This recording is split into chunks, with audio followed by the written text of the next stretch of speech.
کہ یار چلو کوئی بات نہیں چھوٹا ہی ہے نا, نہیں, ہمیں نہیں پتا یہی ہمارے نامہ اعمال میں رکاوٹ کا سبب نہ بن جائے.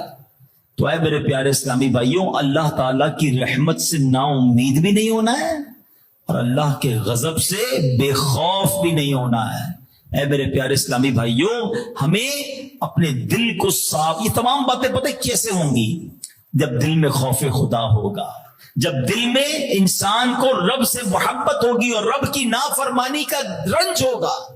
یہ دل بڑی قیمتی چیز ہے, بڑی سمجھداری ہمیں دکھانی ہوگی. اللہ کے حبیب علیہ الصلوۃ والسلام فرماتے ہیں, سن لو بے شک جسم میں خون کا لوتھڑا ہے, جب وہ ٹھیک ہو جائے تو سارا جسم ٹھیک ہو جاتا ہے.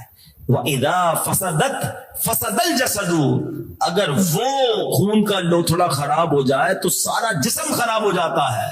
پھر آقا فرماتے ہیں الا وَهِيَ الْقَلْبُ, فرماتے ہیں کہ سن لو وہ خون کا لوتھڑا دل ہے. تو ہمیں دل کی صفائی کا خیال رکھنا ہے, دل میں خوف خدا ہو, دل اللہ کی رضا والے کام کرنے والا ہو. اور ایک اور میں اپنے آپ کو بتاؤں, یہ دل ہے نا, ہاں یہ بے شک ظاہری بیماریوں سے بچنے کے لیے بھی ہم کہتے ہیں نا دل صحت مند ہونا چاہیے, کولیسٹرول نہیں ہونا چاہیے, بلڈ پریشر, شوگر, اچھی بات ہے, مگر ایمان کی حفاظت کے لیے بھی دل کا صاف ہونا بہت ضروری ہے اور دل کا مضبوط ہونا بڑا ضروری ہے. اچھا, دل کو عربی میں کیا کہتے ہیں؟ قلب. ٹھیک ہے نا, آپ بھی دیکھتے ہوں گے ہاسپٹل میں لکھا آتا ہوگا امراض قلب. قلب جو ہے, اس کو پتہ ہے قلب کیوں کہتے ہیں؟ یہ منقلب ہوتا رہتا ہے, یہ بدلتا رہتا ہے, کبھی کدھر کبھی کدھر کبھی کدھر. اچھا, آپ کہیں نہیں دل کیسے بدلتا ہے بھائی؟ چلے میں آپ کو 3-4 مثالوں کے ذریعے سمجھاتا ہوں. آپ کو پتہ ہے کبھی کبھی ہمارے دل پہ ایسی کیفیت آتی ہے کہ بندہ کہتا ہے بس یار اب کوئی گناہ نہیں کروں گا, آنکھوں سے آنسو بھی بہ رہے ہوتے ہیں, سچی نیت کرتا ہے بس یار بہت گناہ کر لی, اللہ کو خوف طاری ہو جاتا ہے. اور کبھی اسی دل پر ایسا شیطان قبضہ کرتا ہے کہ بندہ کہتا ہے آج گناہ کرنا ہی کرنا ہے, چاہے کچھ بھی ہو جائے. گناہ کی ایسی شدت سوار ہو جاتی ہے. یہ وہی تو دل تھا جو کچھ دنوں پہلے رو رہا تھا, کچھ دنوں پہلے توبہ کر رہا تھا, اور آج یہی دل مجھے گناہ کرنے پہ لے جا رہا ہے. کبھی اس دل پر ایسی سخاوت طاری ہوتی ہے کہ بندہ کہتا ہے جو ہے میرے پاس سب اللہ کی راہ میں لٹا دوں, سب غریب مسلمانوں کو دے دوں. اور کبھی اسی دل پر ایسا بخل طاری ہوتا ہے, بندہ کہتا ہے 1 روپیہ نہیں دوں گا. ہوتا ہی نہیں ہوتا ہے. کبھی اسی دل پر کوئی اور کیفیت ہوتی ہے, رحم آتا ہے لوگوں پر, بندہ کہتا ہے بہت مشکل ہے یار اس کی مدد کرو, آنسو نکلتے ہیں. کبھی یہی دل ایسا بے رحم ہو جاتا ہے کہ کسی پر رحم ہی نہیں آتا, اپنے بچوں پر رحم نہیں آتا ہے. فرق ہے, دل بدلتا رہتا ہے, بدلتا رہتا ہے, ہر وقت کیفیت چینج. اب نبی پاک علیہ الصلوۃ والسلام کی وہ دعا یاد کرو. اللہ کے حبیب علیہ الصلوۃ والسلام کی دعا کیا ہے؟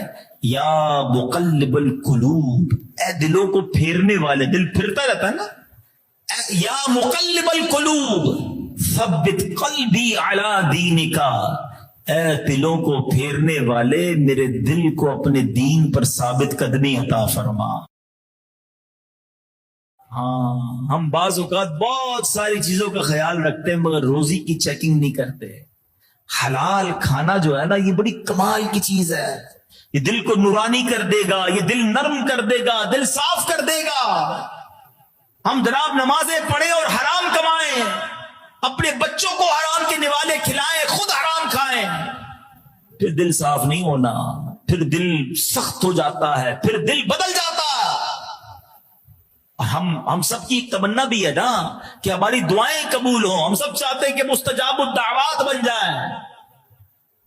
ایک بار سرور کائنات صلی اللہ تعالی علیہ وسلم کی بارگاہ میں حضرت سعد بن ابی وقاص رضی اللہ تعالیٰ عنہ حاضر ہوئے اور عرض کی حضور دعا مجھے بتائیے میں مستجاب الدعوات کیسے بن سکتا ہوں. ابھی کیسا سوال ہے, آپ سب چاہتے ہیں, کون کون چاہتا ہے مستجاب الدعوات؟ معنی پتہ ہے اس کا؟ مستجاب الدعوات وہ ہوتا ہے جو دعا کرے وہ دعا قبول ہو جائے. ہم سارے ہی چاہتے ہیں. حضرت سعد بن ابی وقاص نے سوال کر لیا, کیا پیارا سوال کیا, ہمارا بھی کام آسان کر دیا. اچھا, پھر نبی پاک علیہ الصلوۃ والسلام نے اس کے جواب میں کوئی لمبی لسٹ نہیں دی کہ اے سعد اتنے تلاوت, اتنے روزے, اتنے سجدے, اتنا صدقہ خیرات کرو گے پھر تمہاری دعائیں قبول ہوں گی. نہیں, ایک لائن کا جواب, نبی پاک علیہ الصلوۃ والسلام نے چند لفظوں میں جواب دے دیا. فرمایا اے سعد اپنی غذا پاکیزہ کر لو تو مستجاب الدعوات بن جاؤ گے. اچھا مجھے ایک بات بتائیں, اگر میں یا آپ ہم میں سے کوئی انشاءاللہ میرا رب چاہے تو ممکن ہے ہم میں سے کوئی مستجاب الدعوات بن جائے, پھر اس کی مشکل تو ختم ہو گئی نا. روزی میں برکت چاہیے وہ دعا کر لے گا, بیماری دور کرنی ہے وہ دعا کر لے گا, قرضہ اتارنے کی دعا کرنی ہے وہ دعا کر لے گا, جو اس کے پاس پرابلم ہے وہ دعا کرے گا, قبول ہو جائے گی کیونکہ وہ مستجاب الدعوات بن گیا. تو سب سے مین کام کیا کرنا چاہیے کہ اپنی روزی حلال کر لو, مستجاب الدعوات بن گئے تو سارے مشکلیں حل ہو جائیں گی نا. توجہ دیں, اپنی روزی پاک کرنے پر توجہ دیں, آپ کا دل نرم ہو جائے گا, آپ کی دعائیں قبول ہونے لگ جائیں گی. بہت سارے لوگ کہتے بھی یار دعا قبول نہیں ہوتی, مشکل دور نہیں ہوتی. ایک بار حضرت موسیٰ کلیم اللہ علی نبینا علیہ الصلوۃ والسلام نے ایک شخص کو دیکھا, وہ رو رہا ہے, یا اللہ میری دعا قبول کر لے, یا اللہ رو رہا ہے, گر گڑا رہا ہے. حضرت موسیٰ علیہ السلام نے اللہ کی بارگاہ میں عرض کی, آپ تو کلیم اللہ تھے نا, آپ نے کہا یا اللہ یہ بندہ اتنا رو رہا ہے, تجھے اتنا دل سے پکار رہا ہے, اس کی دعا قبول فرما لے. پتہ ارشاد کیا ہوا اللہ کی طرف سے, اے موسیٰ یہ بندہ اتنا روئے کہ روتے روتے مر جائے, اتنے ہاتھ اٹھائے کہ اس کے ہاتھ آسمان کو چھو جائیں. اے موسیٰ میں نے اس کی دعا قبول نہیں کرنی. حضرت موسیٰ نے کہا یا اللہ کیا وجہ ہے؟ ارشاد ہوا اے موسیٰ وجہ یہ ہے کہ جو یہ کھاتا ہے وہ حرام ہے, جو پہنتا ہے وہ حرام ہے. ہم غلط ٹریک پہ چلے گئے, ہمیں یہ پتہ ہی نہیں ہے کہ حرام روزی ہمیں کتنی پرابلمز میں ڈال رہی ہے. جھوٹ بول کر کاروبار کیا جا رہا ہے, جھوٹی قسمیں کھا کے کاروبار کیا جا رہا ہے, دھوکہ دے کر کاروبار کیا جا رہا ہے. مال خریدتے وقت ہم اور ہوتے ہیں, مال بیچتے وقت ہم اور ہوتے ہیں. جو کاروبار کرتا ہے اس کو پیسوں کی فکر نہیں کہ کیسے لینا ہے, حلال ہے یا حرام ہے, رشوت ہے یا سود ہے, پیسے ہونے چاہیے. اور اسی طرح نوکری کرنے والا سمجھتا ہے کہ میں تو کاروبار کرتا ہی نہیں, میں کہاں سے حرام کماؤں گا. جو نوکری کرتا ہے اس کو پورا وقت دینا ہوگا. جھوٹی حاضریاں لگانے والا حرام نوکری کے پیسے کما رہا ہے. صاحب کو کہہ رہا ہے ٹریفک پہ پھنس گیا تھا اور گیا دوستوں کے ساتھ گھومنے, 3 گھنٹے بعد آیا, یہ حرام کیا اس نے. اتنے گھنٹوں کی اجرت کیسے لے سکتا ہے؟ جس دن یہ خیال آپ کے دل میں بیٹھ گیا نا کہ مجھے 1 روپیہ بھی حرام کا نہیں چاہیے, پھر دیکھو تمہاری مشکلیں کیسے حل ہوتی ہیں, پرابلمز کیسے سالو ہوتی ہیں, تمہاری دعائیں کیسے قبول ہونا شروع ہو جاتی ہیں. مسئلہ یہ ہے کہ آج کسی چیز کی فکر ہی نہیں ہے کہ میرے ہاتھ میں جو پیسہ آ رہا ہے یہ حلال ہے یا حرام ہے. امیر اہل سنت بڑا چپتا ہوا جملہ کبھی کبھی فرماتے ہیں, ایسی چوٹ کرتے ہیں, فرماتے ہیں یار کتا بھی جب کھاتا ہے نا تو پہلے سونگتا ہے کہ کہاں سے آیا, کیسا کھانا ہے, مگر ہم کھاتے ہوئے, ہم کماتے ہوئے, ہم پیسے لیتے ہوئے کیوں نہیں سوچتے یار کہیں یہ حرام تو نہیں. اور آپ کو پتا ہے مسلمان کو دھوکہ دے کر پیسے کمانا یہ کتنا برا عمل ہے, اور نبی پاک اس کو کتنا ناپسند فرماتے ہیں. ایک بار اللہ کے حبیب علیہ الصلوۃ والسلام غلے کی ایک ٹھیلے پر, دکان پر سمجھ لے گئے, اناج, ٹھیک ہے نا. تو آقا علیہ الصلوۃ والسلام نے دیکھا کہ اناج یا غلہ بڑا زبردست تھا, تو نبی پاک نے اس میں اپنا مبارک ہاتھ ڈالا تو وہ نیچے سے گیلا تھا. تو نبی پاک نے فرمایا یہ کیا ہے؟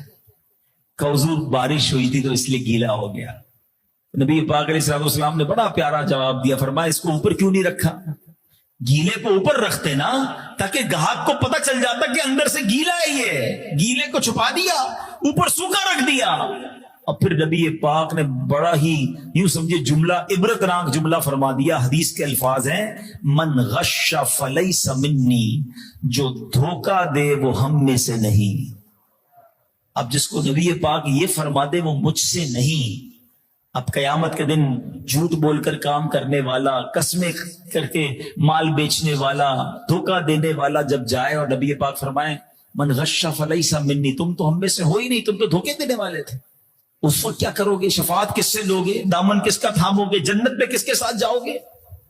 پلیز خدا کے واسطے یہ ذہن بنا لیں. اچھا پھر لوگ اس کا عجیب عجیب جواب دیتے ہیں, یار مولانا صاحب بات تو آپ ٹھیک کر رہے ہیں, میں جھوٹ نہیں بولوں گا تو میری پوری مارکیٹ تو جھوٹ بولتی ہے, ان کا مال بک جائے گا میرا نہیں بکے گا, میں دھوکہ نہیں دوں گا, میں جناب میڈ ان چائنا کو میڈ ان فلاں نہیں کروں گا تو میڈ ان فلاں کو میڈ ان فلاں نہیں کروں گا تو میری دکان کیسے چلے گی, میں جھوٹ نہیں بولوں گا تو میرا مال کیسے بکے گا, ہماری تو پوری مارکیٹ ایسا کرتی ہے.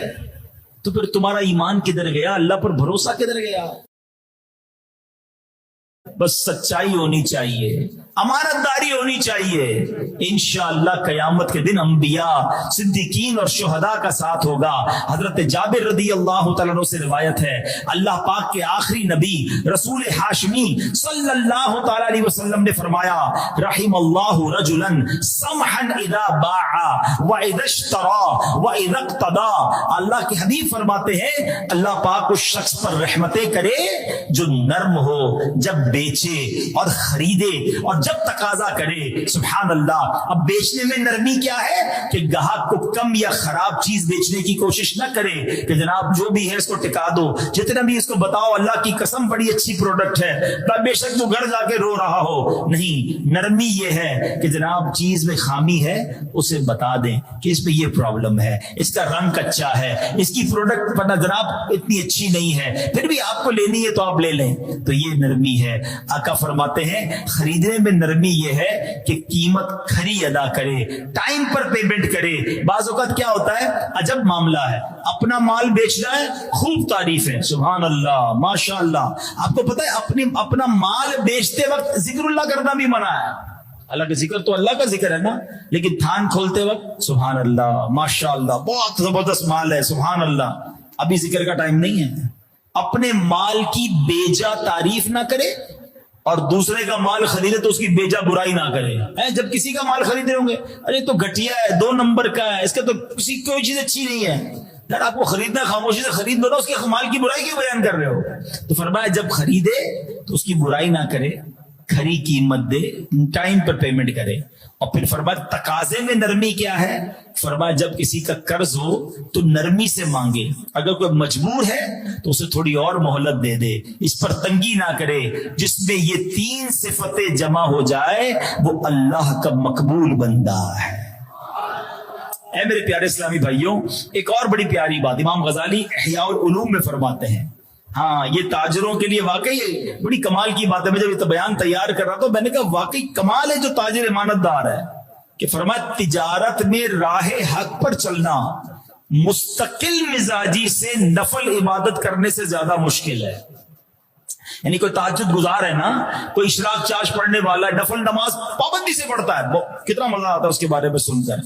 مگر فرمایا اس سے زیادہ مشکل یہ ہے کہ بندہ تجارت میں راہ حق پر چلے. اسی لیے ایک بزرگ فرماتے ہیں التاجر الصدوق افضل عند اللہ من المتعبد. فرمایا سچا تاجر اللہ پاک کے نزدیک عبادت گزار سے افضل ہے, کیونکہ روز اس کے پاس آئٹم آتی ہے نا, روز کوئی نہ کوئی سودا آتا ہے, روز کوئی نہ کوئی پیسے آ رہے ہوتے ہیں, کوئی ڈیل آتی ہے.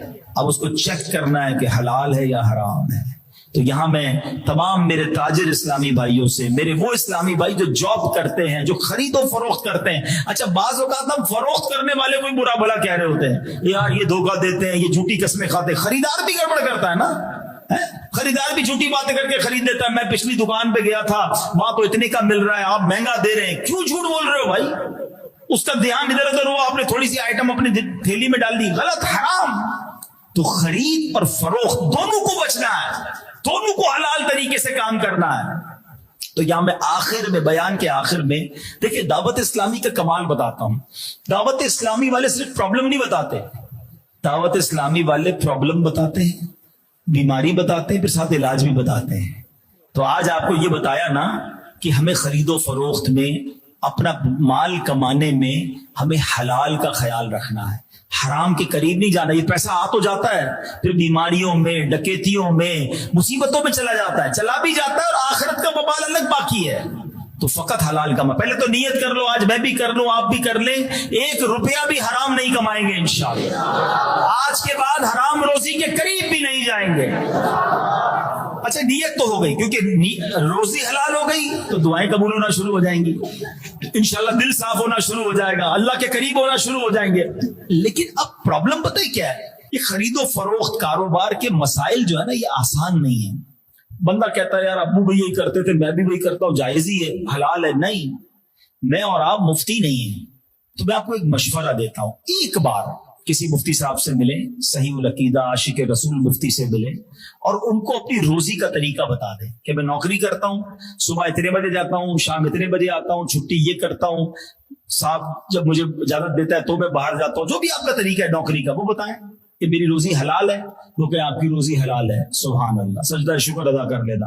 کاروبار والا جائے بتائیں میں جناب یہ مال لیتا ہوں، اتنے میں خریدتا ہوں، یہ بیچتا ہوں، یہ کہتا ہوں، جو بھی آپ کرتے ہیں سب بتائیں، کوئی بس نہیں۔ ڈاکٹر کو جا کے بتاتے ہو نا، ڈاکٹر بتا دیتا ہے آپ ٹھیک ہے بھائی، یہ ڈاکٹر بتاتا ہے یہ دوائی کھا لو، مفتی صاحب کے پاس جائیں گے وہ بتا دیں گے بھائی آپ کی روزی اوکے ہے، نہیں وہ کہتے ہیں یہ والا کام مت کرو، یہ چیز یوں مت خریدو، یہ چیز ایسے نہ بیچو، یہ جملہ مت کہا کرو، کاروبار میں سودا یوں نہ کیا کرو، وہ آپ کو بتا دیں گے، آپ چھوڑ دیجئے گا، انشاءاللہ روزی حلال ہو جائے گی، سارے کام آسان ہونا شروع ہو جائیں گے۔ اللہ پاک ہے اور پاک ہی قبول فرماتا ہے۔ اب یہ کیسے ہو سکتا ہے کہ میں حرام کما کے صدقہ دوں اور اللہ قبول فرما لے؟ یہ پتہ کیسے ہوا؟ ایگزامپل مثال دے رہا ہوں کہ کوئی شخص ایک بادشاہ کے پاس گیا اور اس کو بڑا خوبصورت پیکنگ کے ساتھ تحفہ دے کر آیا، تحفہ لیا بادشاہ نے، وہ بندہ چلا گیا، بادشاہ نے جب تحفہ کھولا نا تو پیکنگ تو کھلی مگر اندر ایک بوتل کے اندر پیشاب بھرا ہوا تھا۔ بادشاہ خوش ہوگا اس سے؟ بتاؤ نا، ناراض ہوگا نا کہ مجھے تحفے میں گندگی، ہم اللہ کی بارگاہ میں کیا بھیج رہے ہیں؟ حرام، سود کما کر حج، رشوت لے کر عمرے، جھوٹ بول کر دھوکہ دے کر غریب کی شادی، کسی کی جیب سے پیسے نکال کر مسجد کا چندہ، کیا یہ قبول ہوگا؟ ارے 1 روپیہ 1000 کی جگہ 1 دو مگر حلال کا دو۔ تو پہلے دماغ سے یہ بات نکال دو کہ یار میں حرام تو کرتا ہوں مگر اچھے کاموں میں خرچ کر کے اللہ معاف کر دے گا۔ نہیں، حرام اسے چاہیے ہی نہیں، وہ ہمارے صدقوں کا، ہماری خیرات کا محتاج نہیں ہے، وہ پاک ہے اور پاک قبول فرماتا ہے۔ یہ ادھر دماغ میں بٹھا لیں، ٹھیک ہے؟ تو ہمیشہ ہمیں حلال کمانا ہے، پاک کمانا۔ دوسری بات، شیطان ایک اور بات دماغ میں ڈالتا ہے، یار بات تو یہ ٹھیک کر رہے ہیں، میں تقریباً 90% تو حلال ہی کماتا ہوں، 1-2 جگہ سے گڑبڑ ہو جاتی ہے، کبھی کبھی جھوٹ بول دیتا ہوں، کبھی کبھی قسم جھوٹی نکل جاتی ہے زبان سے، کبھی کبھی سود آ جاتا ہے، یہ سود دینا پڑ جاتا ہے، باقی سب ٹھیک ہے، 90% تو ٹھیک ہے نا مولانا صاحب؟ شیطان ہے نا، شیطان تو پھر ایسی آئیڈیا دے گا نا دماغ میں۔ چلو میں آپ کو ایک مثال کے ذریعے سمجھاتا ہوں۔